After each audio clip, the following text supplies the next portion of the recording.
Welcome to this explainer. I'm so glad you're joining me for this one.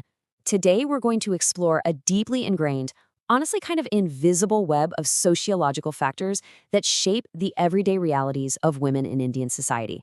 It's a really complex, deeply human topic, so we're going to take our time and untangle it together, thread by thread. Okay, right off the bat, we have to clarify two words that get used interchangeably all the time, but they are totally different: sex and gender. So sex is biological, but gender, that is entirely sociological. It's the meaning, the specific attributes, and all those heavy expectations that society and culture just assign to being a man or a woman. Building on that idea, we also really need to understand the difference between role and status. Now, a role deals with the duties you're expected to perform in a given situation, while status deals with the rights and the expectations that actually arise from it. Think about a woman who is both a mother and the principal of a local school. Her traditionally accepted role as a nurturing mother can suddenly, and very intensely, conflict with her authoritative status as an administrator. It's basically a daily tightrope walk. So here is our roadmap for today. We'll systematically untangle these themes across 6 key areas. We'll go from the invisible societal web and unpaid household burdens all the way to strict stereotypes in education and media myths. Let's just jump right in. All right, Section 1, the invisible societal web. For this part, I want you to try visualizing societal expectations not just as, abstract ideas, but as actual, physical constraints. Think about the specific threads that can completely bind a person's potential. We're talking about things like dowry, economic insecurity, rigid traditional expectations, and illiteracy. These really aren't just concepts floating in the air. They are heavy social cultural ropes restricting the status of women. And these are exactly the knots we're untangling today. Let's step into the domestic sphere for Section 2, the unpaid household burden. Take just a second right now and reflect. Who performed the vast majority of the unpaid labor in your own childhood home? In most Indian families, no matter the caste or religion, the system is deeply patrilineal and patrilocal. That means descent and residence are traced entirely through the male line.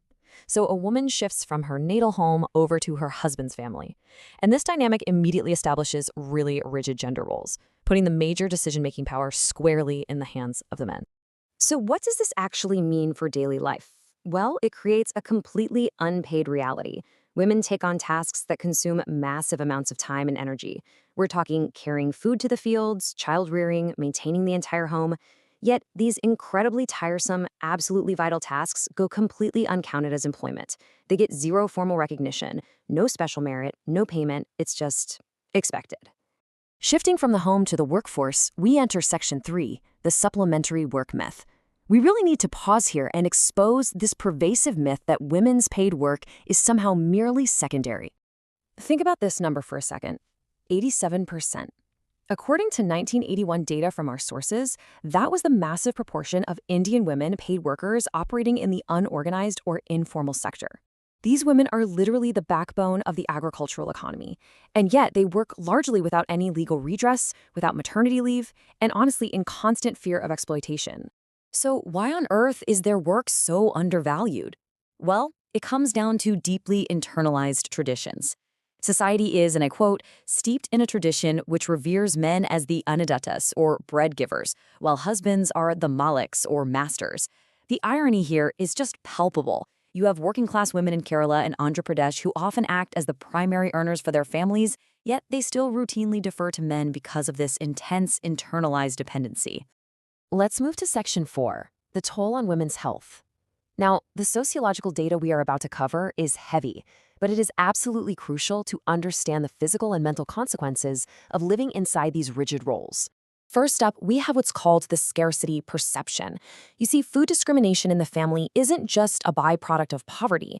It operates on this systemic assumption that men need the better, larger portions because they are the quote-unquote breadwinners. This completely ignores the massive amount of energy women expend in their daily labor. Ultimately, female life is afforded less value, which sometimes leads to incredibly tragic, desperate outcomes like female infanticide. And the toll is deeply psychological too. It starts with social marginalization and neglect right from childhood, which just builds up into this accumulated, repressed rage. Because girls are so often discouraged from expressing any kind of anger, this anguish can actually manifest physically, as hysteria or even spirit possession. There's a fascinating example from the text about the high number of female shamans, or maibis, among the Metis in Manipur.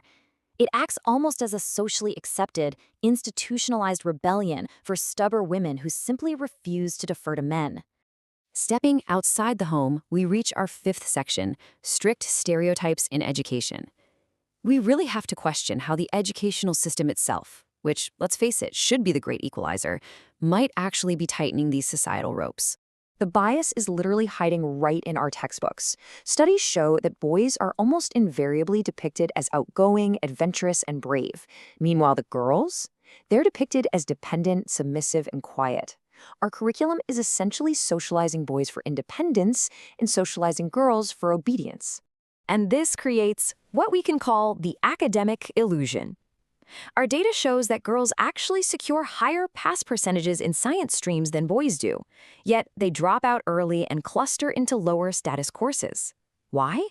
Well, it definitely isn't a lack of aptitude. It's an intense, socially conditioned role conflict. Girls are trained incredibly early on to prioritize fulfilling their family obligations over pursuing demanding competitive careers. Which brings us to our final section, media myths and changing tides. Let's explore how mass media reflects and, unfortunately, really distorts the very expectations we've been talking about this whole time. The disparity in media representation is just staggering. In a 1986 study of television newsmakers, men made up 77.4% of the coverage, and women just 6.5%. Historically, television and cinema have severely restricted women to roles as victims, as shoppers, or honestly, simply as the wives of famous men. Men are shown as dominant, women are shown as completely dependent.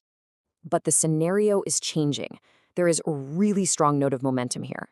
We're seeing active resistance to these stereotypes through impactful new legal judgments, crucial textbook reforms, and the very vital rise of women's studies as a serious academic discipline. There's a powerful resurgence of movements out there actively fighting back against these historical biases. Which leads us right to our final question. If the ropes binding women's status were spun by society, are we finally ready to untangle them? I want you to really reflect on your own role in dismantling these invisible webs in your everyday life. Thank you so much for joining me for this explainer, and as always, keep questioning the world around you.